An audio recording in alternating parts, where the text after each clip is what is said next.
खबरें आपको सुनाते हैं। लेकिन नया साल जब से चढ़ा है ना, हमने आपको ये बताया नहीं है कि हमारी वेबसाइट पे जाएं। चलें आज तो हम खबरें आपको सुना देते हैं जल्दी से, लेकिन हमारी वेबसाइट पे जाएं, बहुत प्यारी वहाँ पे भी खबरें होती हैं। जैसे हम आपको बताते थे लास्ट ईयर भी कि भाई उधर जाएं, वो बहुत सारी खबरें जो हम यहाँ पे कवर नहीं कर सकते वो हमारी वेबसाइट पे होती हैं बड़ी प्यारी।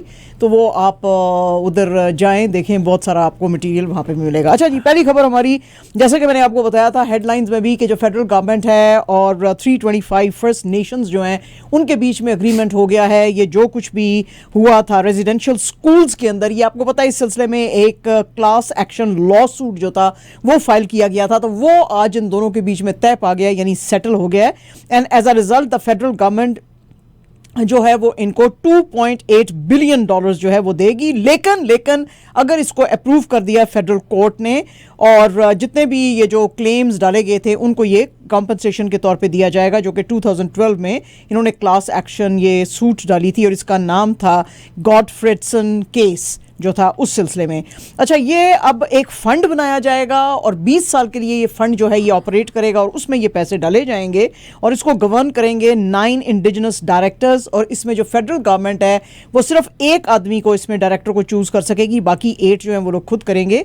आज इन तमाम चीज़ों की डिटेल देते हुए मार्क मिलर जो कि minister for crown indigenous relations हैं, वैंकूवर के एक इवेंट में बात कर रहे थे, तो उन्होंने कहा कि अब जो गुजर गया वो तो गुजर गया, जो पास्ट में चला गया, लेकिन अब हमारा ये काम है कि हम जो पास्ट में हुए वो अब ना यहाँ पे हुए। तो जो भी लोग हैं जिन्होंने के सफर किया रेजिडेंशियल स्कूल्स की वजह से, उनको कॉम्पनसेशन दी जाए। और हमारे जो 4 पिलर्स हैं जिसके के ऊपर हम बिलीव करते हैं, revival, protection, promotion and wellness of indigenous languages and cultures, उसके ऊपर अब काम करने की हमको जरूरत है। एसोसिएटेड प्रेस की एक न्यूज है जी, और इसके मुताबिक जो था, अभी कल आपने देखी होगी ये जरूर न्यूज, के पोलैंड जो है वो राजी हो गया है जर्मन मेड टैंक्स जो हैं यूक्रेन को देने के लिए। अच्छा, वही जर्मन मेड टैंक्स जो हैं कनाडा के पास भी हैं। तो आज ट्रूडो साहब से पूछा रिपोर्टर्स ने, उन्होंने कहा कि ये जो जितने भी ये जो जर्मन मेड टैंक्स हैं लेपर्ड 2, तो जंती साहब जो है ना उनको तो वैसे भी पकड़ लेते हैं ना लोग जी। तो जंती साहब से लोगों ने पूछा कि भाई आप बताएं कि आपके पास भी ये जर्मन मेड लेपर्ड 2 टैंक्स हैं, तो पोलैंड जो है उसको तो कोई, जर्मनी ने कहा कि मुझे एतराज नहीं है अगर आप देना चाहते हैं यूक्रेन को ये टैंक्स, तो क्या आप भी ये दे रहे हैं? क्योंकि जाहिर है जर्मन मेड टैंक्स है तो जर्मनी की इजाजत जरूरी है कि क्या हम कॉम्बैट के लिए इसको यूक्रेन को दे सकते हैं कि नहीं। कनाडा के पास 82 लेपर्ड 2 टैंक्स हैं। तो इसके ऊपर ट्रूडो साहब ने कहा कि नहीं, अभी तक तो हमने इसके ऊपर कोई बात नहीं की, अभी तक तो एज ऑफ नाउ, आज जब बात कर रहे थे, हमने इसके ऊपर कोई भी डिसीजन नहीं लिया है। लेकिन हम आपको बता दें कि हम कॉन्स्टेंटली यूक्रेन के साथ बात कर रहे हैं, हम उनके साथ खड़े हुए हैं और उनको अगर किसी भी चीज़ की जरूरत होगी तो हम देंगे। बट एज ऑफ नाउ ये जो लेपर्ड 2 टैंक्स हैं ये हम उनको नहीं दे रहे हैं। ऑटवा पुलिस सर्विसेज बोर्ड जो है जी, वो अब चूंकि फ्रीडम कॉन्वॉय की फर्स्ट एनिवर्सरी आ रही है, तो आपको पता ही है कि पूरा जो था वो डाउनटाउन ऑटवा जो था उसको शट डाउन कर दिया था, उन्होंने सारी रोड्स रोक दी थी। तो यहाँ पे जो है ये Ottawa police chief Eric Stubbs जो हैं अब बात करेंगे, और वो जो सारे ट्रक्स थे उनको डर है कि कहीं फिर से ना आ जाए, लोगों को भी डर है, बिजनेसेस को डर है। तो उस सिलसिले में आज ये अभी बात कर रहे हैं और आज डायरेक्शंस देंगे अपने बोर्ड को, जिसका के नाम होएगा major event operation update convoy 2। इस सिलसिले में वो उनको बताएंगे कि हमारी तैयारी क्या होनी चाहिए, हमको कितना तैयार होना चाहिए, ये फ्रीडम कॉन्वॉय को रोकने की कैसे ज़रूरत है, अगर आ गया फिर से फर्स्ट एनिवर्सरी के ऊपर तो लोगों के लिए जो मुश्किलें होंगी उनको कैसे किया जाएगा। तो इसके ऊपर आज सारी बात हुई थी। आपको पता ही है कि ये लोग जो थे जब ये फ्रीडम कॉन्वॉय लेकर आए थे तो इनका मकसद यही था कि हम कोविड-19 के जो वैक्सीनेशंस हैं वो नहीं हम लगाना चाहते हैं, उसके ऊपर ये इनका था। और फिर ये काफ़ी बिगड़ गई चीज़ें, बाद में डिफरेंट एवेन्यूज़ पे चले गए, वो डिफरेंट एवेन्यूज में चले गए। अच्छा महेश भाई, ये खबर तो आपने बता ही दी है कि आप क्रेडिट कार्ड से आप अपना जो है वो, जैसे कि जो प्रेस्टो कार्ड के ऊपर भी और वो जो सारा आपको यूज़ करते थे, तो अब ये क्रेडिट के ऊपर जो है ये सारी चीज़ें चल सकेंगी। थोड़ी सी डिटेल्स आपने बताई हैं, मैं और थोड़ी सी बता देती हूँ कि इसके अंदर ये एक बड़ा सक्सेसफुल पायलट प्रोग्राम चलाया गया था यूनियन पियर्सन एक्सप्रेस 2021 में, और फिर उसको एक्सपैंड किया गया था गो ट्रांजिट पे, ब्रैम्पटन ट्रांजिट पे, माई वे पे और ओकविल ट्रांजिट में अगस्त के अंदर। और ये अंदाज़ा अंदाजा लगाया गया था कि तकरीबन 500,000 से ज़्यादा लोग जो हैं उन्होंने क्रेडिट कार्ड यूज़ किए थे एज ऑफ जनवरी 11, अभी जो ये अभी गुजरा है। तो उसके लिए अब ऑन्टेरियो की गवर्नमेंट ने कहा है कि हम इसको अब क्रेडिट कार्ड के थ्रू आपकी पेमेंट्स को बढ़ा रहे हैं और अब इसको टीटीसी के ऊपर भी डाला जाएगा और इसके अलावा जो डेबिट की जो सहूलतें हैं वो भी दी जाएंगी डिफरेंट एजेंसीज जो हैं ग्रेटर टोरंटो हैमिल्टन एरिया के अंदर, उसके अंदर। तो ये लोगों के लिए एक अच्छी खबर है क्योंकि कभी कभी लोगों के पास कैश नहीं होता था, कभी उनके पास प्रेस्टो कार्ड नहीं होते थे, तो क्रेडिट कार्ड तो हर किसी की जेब में होता है, तो it is easier for them to pay. John Tory साहब जैसे मैंने आपको बताया ही है, उनको तो पैसे मांगने की जो है वो आदत हमेशा ही लगी रहेगी। तो अब उन्होंने कहा जी कि ओ ये बड़े केसेस जो हैं वायलेंस के हो रहे हैं, तो हमको जो है हमने तो अपने बजट में भी वैसे पुलिस जो है उसका हमने पैसे बढ़ाए हैं, तो हमको और पैसों की जरूरत है पुलिस के ऊपर लगाने के लिए। अच्छा जी, ये हुआ क्या है कि अभी रैंडमली कुछ केसेस टोरंटो के अंदर हुए हैं वीकेंड के ऊपर, जैसे कि एक औरत जो थी उसको पुश किया गया साइड वॉक पे जब वो चल रही थी, तो इवेंचुअली उसकी डेथ हो गई। तो अननेसेसरीली एक आदमी ने आके उसको धिक्का दिया उसकी वजह से। इसी तरह टीटीसी के ऑपरेटर के ऊपर को गोली मारी, एक जो है बीबी गन से मारने की कोशिश की एक आदमी ने। वो फिर एक 40 ईयर ओल्ड जो था उसको कस्टडी में तो लिया गया था, लेकिन पता चला कि ना सिर्फ ये कि वो ब्रैम्पटन की शूटिंग में इन्वॉल्व है बल्कि आर्सन के केसेस में भी इन्वॉल्व है। और इसी तरह जो है कुछ सेक्सुअल असॉल्ट के केसेस भी जो है टीटीसी की बसेस पे हुए। तो उसको देखते हुए जॉन टोरी साहब ने कहा कि हमको पुलिस के ऊपर और ज़्यादा स्पेंडिंग की ज़रूरत है। एसोसिएटेड प्रेस की ये न्यूज़ है जी, और आपको पता ही है कि अब 5 साल हो गए हैं। मी टू की मूवमेंट जो थी वो बड़ी चली थी। मज भाई आपने कौन सी चलाई है? औरतों ने तो मी टू चलाई है, आपने क्या चलाई है? U2? V2। अच्छा V2 आपने चलाई है। ओ वेरी गुड मज भाई, बिल्कुल ये मोर्चा आपने संभाल के रखना है, ठीक है, पीछे नहीं हटना बिल्कुल। अच्छा जी, तो 5 साल पहले ये जो औरतों ने चलाई थी मी टू की मूवमेंट, तो इसके अंडर जो है ये फ्रांस की high council for equality between women and main, उन्होंने कहा है कि अभी तक फ्रेंच सोसाइटी जो है बेतहाशा सेक्सिस्ट है और डबल डिजिट के अंदर जो है सेक्सुअल वायलेंस के केसेस जो है औरतें अभी भी रिपोर्ट कर रही हैं। तो इन्होंने कहा है कि एक नेशनल इमरजेंसी प्लान बनाने की जरूरत है फ्रांस को, क्योंकि बहुत ज्यादा मैसिव और वायलेंट किस्म के क्राइम्स जो हैं औरतों के खिलाफ अभी भी हो रहे हैं। 1/3 औरतों ने कहा कि हमारे जो पार्टनर्स हैं वो हमारे साथ जो है वो सेक्सुअल एक्ट्स करते हैं जो कि हम नहीं चाहते हैं। 1 में 7 औरतों में से 1 ने कहा कि हमारे ऊपर जो है फोर्स सेक्स की जाती है। दूसरों ने कहा जी कि हमारे पार्टनर्स जो है हमको मारते पीटते हैं। तो ये सारी रिपोर्ट और इसका डाटा जो है जमा करके अब ये जो है काउंसिल, ये फ्रेंच प्रेसिडेंट इमैनुअल मैक्रोन जो है उसको दे रही है। तो आज दुनिया की आंखें काफ़ी खुली कि एक फ्री वर्ल्ड का एक ऐसा कंट्री जो है जो कि वैसे तो हिजाब और दूसरी चीज़ों के ऊपर बड़े एतराज़ करता है तो उसके मुल्क के अंदर जो है विमेन सेक्सुअल असॉल्ट जो है वो कितना ज़्यादा है, तो उसके ऊपर कोई ध्यान नहीं है कंट्री का। तो काफ़ी इसके ऊपर आज जो है लोगों के एतराज़ आए हैं। अच्छा जी, ये हमने आपको बताया था लास्ट वीक के एक्सक्यूज मी, बड़ी करिश्मेटिक जो प्राइम मिनिस्टर थी न्यूजीलैंड की जसिंडा आर्डन, उन्होंने अचानक से बोल दिया था कि मैं स्टेप डाउन कर रही हूं। तो अब जो है बड़ा यूनानिमसली जो रूलिंग लेबर पार्टी है उन्होंने सपोर्ट अपनी लगाई है। ये जो आपको पता ही है कि इनके कैबिनेट के अंदर कोविड-19 के जो मिनिस्टर थे, फॉर्मर मिनिस्टर क्रिस हिपकिंस, उनको अब जो है कहा गया है कि ये नेक्स्ट प्राइम मिनिस्टर होंगे। हिपकिंस जो है 44 इयर्स के हैं और अब बस इनके पास सिर्फ 9 महीने रह गए हैं जब नया इलेक्शन आने वाला है। तो 9 महीने में अब ये क्या काम करेंगे वो अब देखने के लायक है। लेकिन अभी तक जो पोल्स आए हैं न्यूजीलैंड में वो बता रहे हैं कि कंजर्वेटिव पार्टी, देखो जी कनाडा में भी कंजर्वेटिव पार्टी आगे है और न्यूजीलैंड में भी कंजर्वेटिव पार्टी आगे है। लेकिन उन्होंने कहा जी कि ये बिगेस्ट प्रिविलेज है मेरी लाइफ का और मैं चीज़ों को हैंडल करने की कोशिश करूंगा और जो चैलेंजेस हैं, और इन्होंने बड़ी आज तारीफ भी की जसिंडा आर्डन की। High representative of United Nations Alliance of Civilizations जो हैं उन्होंने जो स्वीडन के अंदर अभी वीकेंड के ऊपर कुरान बर्न किया गया था उसको बड़ा ही कंडेम किया है। उन्होंने कहा कि हम बिल्कुल जो है फ्रीडम ऑफ एक्सप्रेशन को जो है वो रोकना नहीं चाहते, लेकिन ये टू मच है।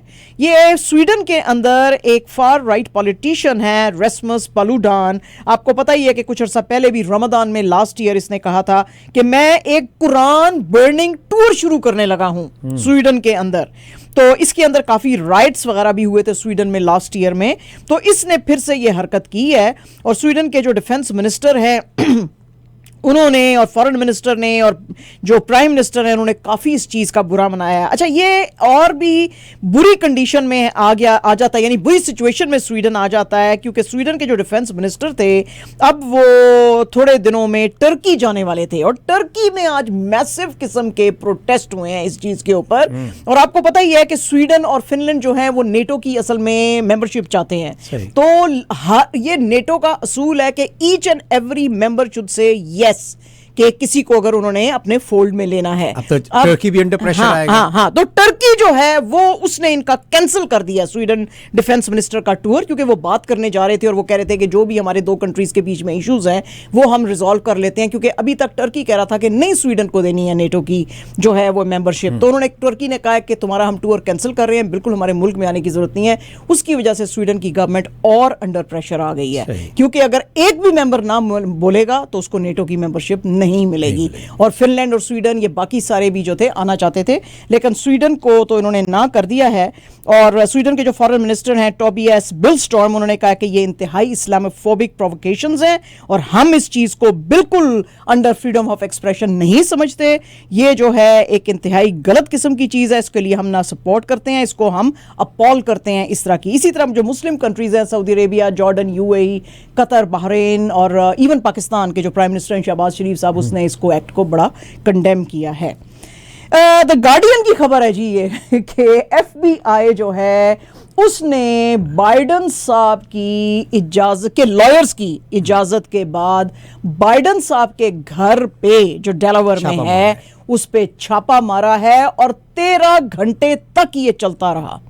लेकिन इस मौके पे बाइडन साहब और उनकी वाइफ जो थी वो जिल, वो तो यहां पे नहीं थी, लेकिन इनके जो लॉयर हैं बॉब बोयर, जो इनके पर्सनल लॉयर हैं, उनका कहना है कि हमने जस्टिस डिपार्टमेंट को बताया था कि कुछ चीजें यहां पे पड़ी हुई हैं, तो हमने ही उनको बताया था और उन्होंने आके ये सारी चीजें कलेक्ट की हैं। वो कहते हैं जी कि उनके पास से कुछ 6 डिफरेंट डॉक्यूमेंट्स निकले हैं इनके डेलावेयर के हाउस में से, जब ये सेनेटर थे बिटवीन 1973 टू 2019। उसके बाद जब ये VP थे, वाइस प्रेसिडेंट थे ओबामा एडमिनिस्ट्रेशन में 2019 से लेके आगे तक, तो उस वक्त के कुछ हैं, कुछ डॉक्यूमेंट्स जो हैं इनके प्राइवेट ऑफिस में थे। और ये सारी चीजें जब सामने आ रही थी कि शायद हो सकते हैं इस तरह के डॉक्यूमेंट्स, तो व्हाइट हाउस ने ये बताया था, लेकिन कहा जाता है FBI और बाकी ये अदारे कहते हैं कि व्हाइट हाउस ने अभी 9 जनवरी को सारा बताया। तो इतना टाइम क्यों लगा दिया बताने में कि कुछ डॉक्यूमेंट्स जो हैं उनके घर में पड़े हुए हैं और कुछ इनके विल्मिंगटन होम जो था उसमें था, कुछ चीजें गराज में भी मिली हैं। तो ये बड़ी सीरियस चीज है, क्योंकि हमने आपको एक दिन पहले भी बताया था कि जब अमेरिकन प्रेसिडेंट्स जाते हैं तो वो ईच एंड एवरी चीज जो है वो छोड़ के जाते हैं, नॉट ओनली छोड़ के जाते हैं, लिटरली नोटिफाई करके जाते हैं, ट्रांसफर करते हैं आने वाली गवर्नमेंट को। और इसी चीज के ऊपर ट्रंप साहब जो हैं उसके ऊपर बड़ी सख्ती चल रही है। FBI के छापे पड़ रहे हैं, उन्होंने बहुत सारे डॉक्यूमेंट्स लिए हैं और पूछा जा रहा है ट्रंप साहब के लॉयर से कि ये चीजें क्यों प्रेसिडेंट व्हाइट हाउस में नहीं छोड़ के गए। तो ये तो ओबामा जो एडमिनिस्ट्रेशन के बड़े यानी कि वाइस प्रेसिडेंट थे, तो how can he do this. तो लोगों ने आज काफी जो है आईब्राउज रेज की हैं कि भाई ये इन्होंने कैसे किया। अच्छा जी, वही जो हम बता रहे थे कि मुल्क जो है सिर्फ गवर्नमेंट के पैसे पे नहीं चलते, लोगों की फिलैंथ्रोपी से भी चलते हैं। तो फोर्ब्स की आज बड़ी जबरदस्त एक रिपोर्ट आई है और अमेरिका के 25 टॉप फिलैंथ्रोपिस्ट जो हैं उनके ऊपर आज इन्होंने स्टोरी की है और बताया है कि कितनी बेतहाशा डोनेशंस करते हैं ये लोग डिफरेंट चैरिटीज को, डिफरेंट जो हैं ऑर्गेनाइजेशंस को। और उसके अंदर वो कहते हैं जी कि ये जो 25 बिगेस्ट गिवर्स हैं इन्होंने एज ऑफ 2022 यानी कि लास्ट ईयर तक इन देयर लाइफ टाइम अभी तक 196 बिलियन US$ जो हैं ये चैरिटी में अभी तक जो है वो दे सके हैं। और वो कहते हैं जी कि ये 2021 से ऊपर है, 2021 में 169 बिलियन तक डोनेशंस दी गई थी, तो अब जो है ये बहुत ज्यादा ऊपर चली गई हैं। लेकिन जाहिर है कि इसमें टॉप पे जो बैठे हुए हैं वो वॉरेन बफे हैं, आपको पता ही है कि बर्कशॉ हैथवे चलाते हैं, उनके बहुत सारे इन्होंने स्टॉक्स बेचे थे। तो इनके बारे में कहा जाता है कि अभी तक सिर्फ इसने ये जो एक आदमी है Warren Buffett, 51.5 billion US dollars अभी तक जो है वो दे चुके हैं। अगर कोई हमारा टीवी जो देख रहा है तो एक साहब आपको नजर आएंगे ग्लासेस में, और उन्होंने जो है टक्सीडो पहना हुआ है, वो है वॉरेन बफे, उनको आप देख सकते हैं। तो उन्होंने इतने पैसे, इसके अलावा जी बिल एंड मेलिंडा गेट्स जो हैं उनको भी इन्होंने 13 बिलियन डॉलर्स दिए थे और उनसे ज्यादा डोनेशंस अभी तक दिए हैं।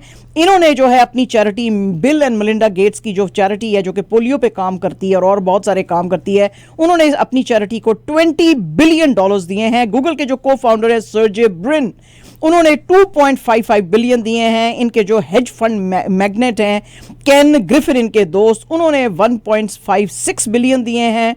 और इसके अलावा ग्रिफिन साहब ने 150 मिलियन जो है वो हार्वर्ड यूनिवर्सिटी को भी दिया है फॉर रिसर्च, और 130 मिलियन 40 डिफरेंट एनजीओज को शिकागो के अंदर दी हैं। मैकेंजी स्कॉट जो कि अमेजॉन के जो फाउंडर जेफ बेजोस की वाइफ हैं, उन्होंने 5.8 बिलियन जो हैं 800 एनजीओज को दिए हैं, और अभी तक जो है 14.4 बिलियन डॉलर्स जो हैं ये दे चुकी हैं।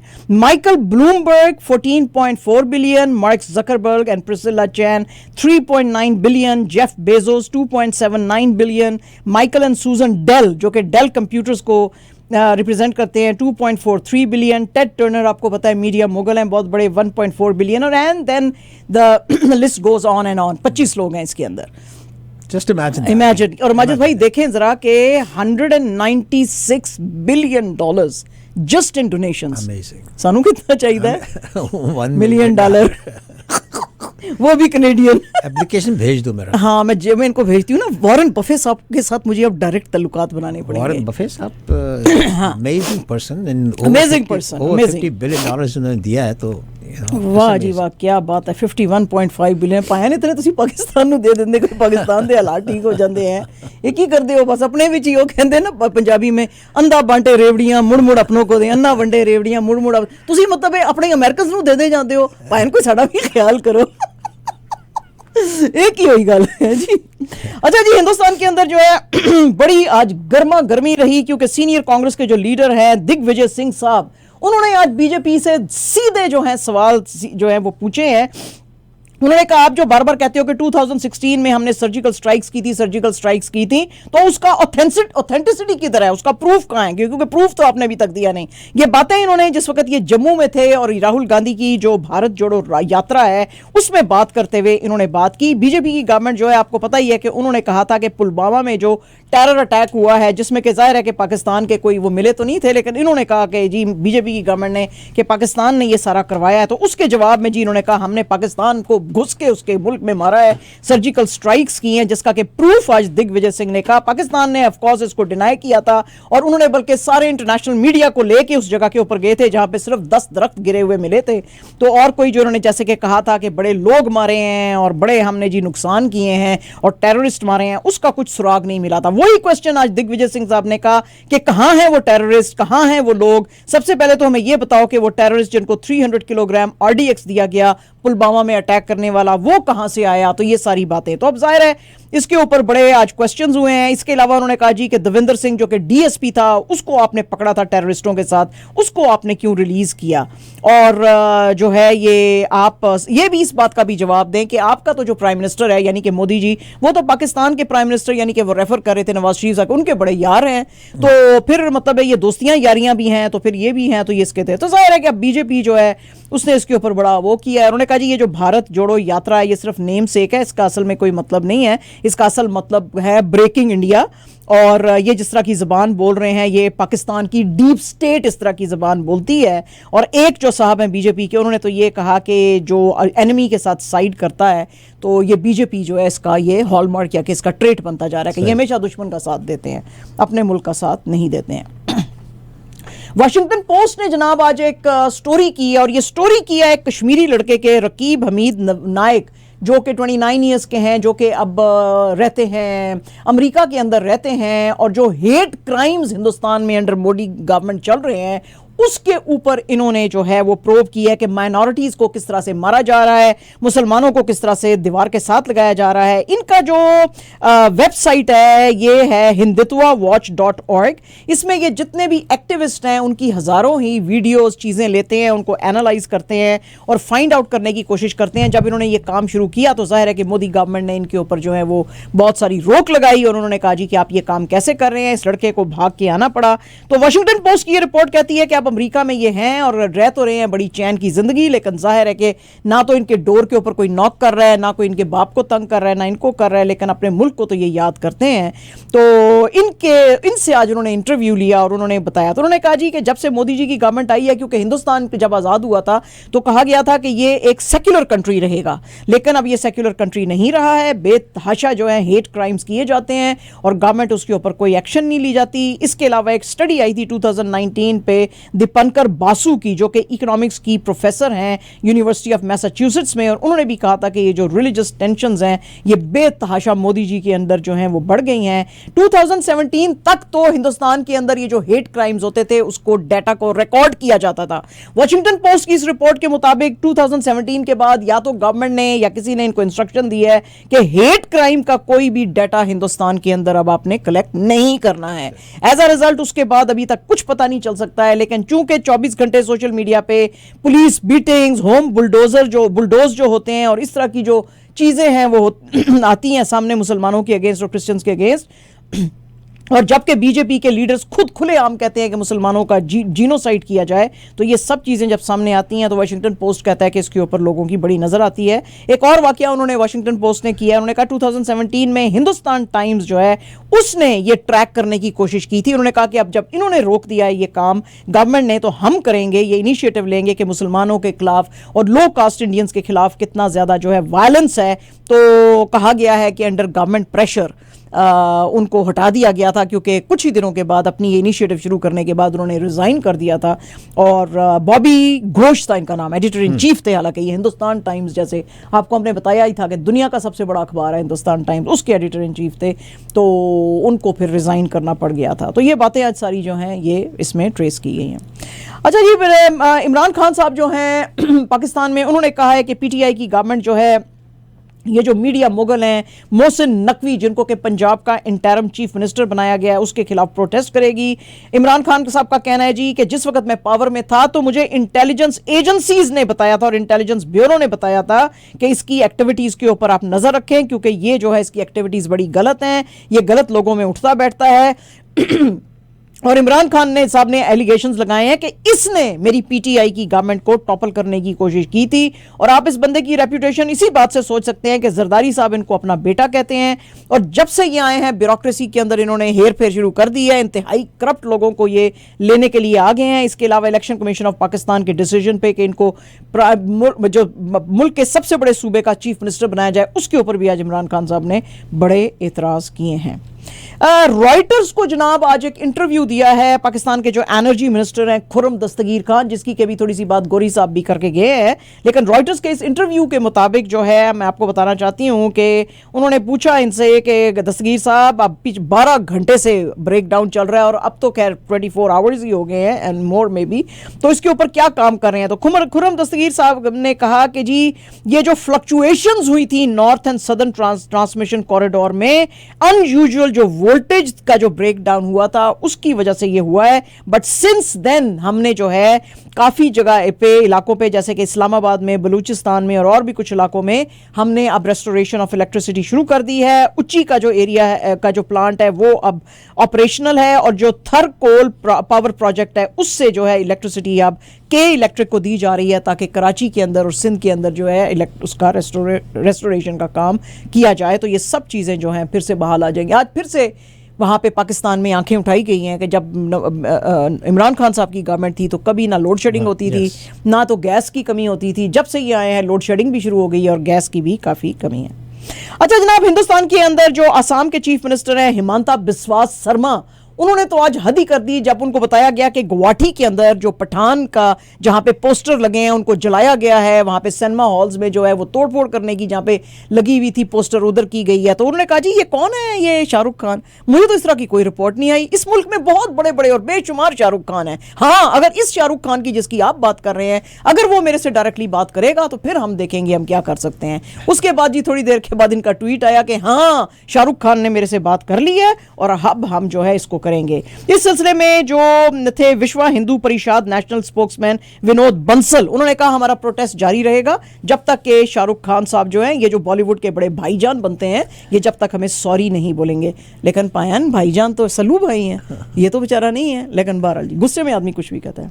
अच्छा जी, बीबीसी की जो ये डॉक्यूमेंट्री थी जो कि गुजरात के 2002 के राइट्स पे बनाई गई थी, तो कंचन गुप्ता जो है senior advisor at Ministry of Information and Broadcasting, उन्होंने कहा जी कि हिंदुस्तान में ये बिल्कुल नहीं दिखाई जाएगी और अगर इसका कोई क्लिप भी सोशल मीडिया के किसी भी अकाउंट के ऊपर देखा गया तो उसको जो है स्टॉप किया जाएगा और इसको उतारा जाएगा। इसका एपिसोड इसकी पहली जो है एयर हो चुकी है। इसका नाम है इंडिया द मोदी क्वेश्चन और इसके अंदर मोदी जी का रोल जो 2002 गुजरात राइट्स में था वो इसमें बयान किया गया है, जिसको कि हिंदुस्तान की अब जो है गवर्नमेंट अच्छा नहीं समझ रही। एंड जनाब कुछ अच्छी खबरें पाकिस्तान से, काफी दिल दुखाने वाली हो गई, दुनिया की भी पाकिस्तान की भी। रिज अहमद आपको पता ही है ब्रिटिश पाकिस्तानी है। He has become the first actor of Pakistani descent to announce Oscars जो हैं अब होने वाले हैं। कल शायद ये इवेंट होएगा अकेडमी सैमुअल गोल्डबीन थिएटर के अंदर। और आपको पता ही है कि रिज अहमद जो हैं इनको ऑस्कर भी मिला था अपनी film The Long Goodbye के लिए और इसके बाद इनको एक एमी भी इन्होंने विन किया था द नाइट ऑफ वन में और द नाइट ऑफ में। और इसके साथ जो है अब ये जॉयलैंड जो पाकिस्तानी फिल्म है उसका भी जो है अनाउंसमेंट नॉमिनेशन का ये करेंगे। So big news for them. Pakistan की और भी खबरें हैं लेकिन जरा हम अपनी एक और जो बड़ी बॉलीवुड की खबर है, सुनील शेट्टी की बेटी जो है अतिया शेट्टी, उनकी शादी जो है आज क्रिकेटर केएल राहुल से हुई है। तो सुनील शेट्टी साहब ने कहा कि I am officially now the father in law. और जनाब पाकिस्तान के अंदर साउथ अफ्रीकन मिकी आर्थर जो हैं उनको शायद अपॉइंट किया जाएगा as head coach. Najam Sethi साहब ने आज इसकी डिटेल्स दी। उन्होंने कहा जो इनके साथ हमारे इश्यूज थे 90% जो है उनको सॉल्व कर दिया गया है और 2 to 3 डेज में इनकी अनाउंसमेंट होगी। पाकिस्तान की यंगेस्ट टेनिस स्टार हानिया मिन्हास, माजिद भाई सिर्फ 12 साल की हैं और एडिडास जैसे बड़े ब्रांड ने इनको रोप इन किया है as the youngest Pakistani. She is the first teenage Pakistani athlete to be associated with Adidas. इसके अलावा पाकिस्तान के अंदर सिर्फ क्रिकेटर हसन अली जो हैं उनके साथ एक शू डील की थी एडिडास ने। So that is huge news. And जनाब absolutely our last news, Pakistan की जो फुटबॉल कभी सुना है पाकिस्तान में, लेकिन पाकिस्तान की विमेन टीम ने फुटबॉल के अंदर कमाल कर दिया है। किंगडम ऑफ सऊदी अरेबिया में जो है वो खेली जा रही थी विमेन्स फुटबॉल जो है उसके मैचेस चल रहे थे, 4 नेशन ये मैचेस चल रहे थे। उसके अंदर पाकिस्तान की कैप्टन जो है सॉकर की मारिया खान, उन्होंने गोल किया and against which team, Saudi Arabia जो कि सॉकर टीम के वो नेशन है उसके खिलाफ किया। और लोगों को याद आ गई रोनाल्डिनो को जैसा गोल उन्होंने किया था 2002 में वर्ल्ड कप अगेंस्ट इंग्लैंड, तो उसमें तो इतनी ब्रिलियंट है ये लड़की। तो पाकिस्तान जो है ये गोल करने के बाद जो है उसकी वजह से ये रनर अप जो है वो हुई। इसकी टीम जो है रनर अप बनी पाकिस्तान की और वहां पे बड़े फिर लोगों ने नारे लगाए पाकिस्तान जिंदाबाद, पाकिस्तान जिंदाबाद।